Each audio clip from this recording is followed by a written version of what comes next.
You ask Tiger to calculate.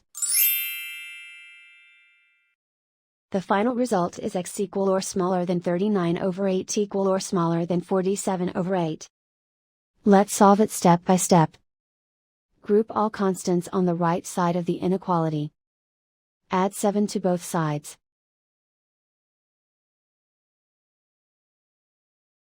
Simplify the arithmetic.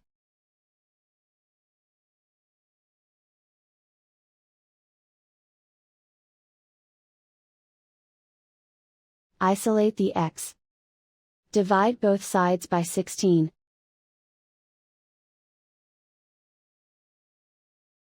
Simplify the fraction.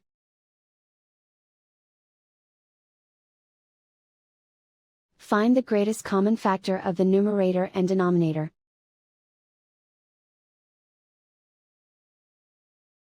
Factor out and cancel the greatest common factor.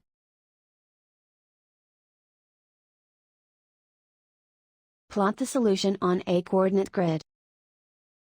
And so the final result is x equal or smaller than 39/8 equal or smaller than 47/8.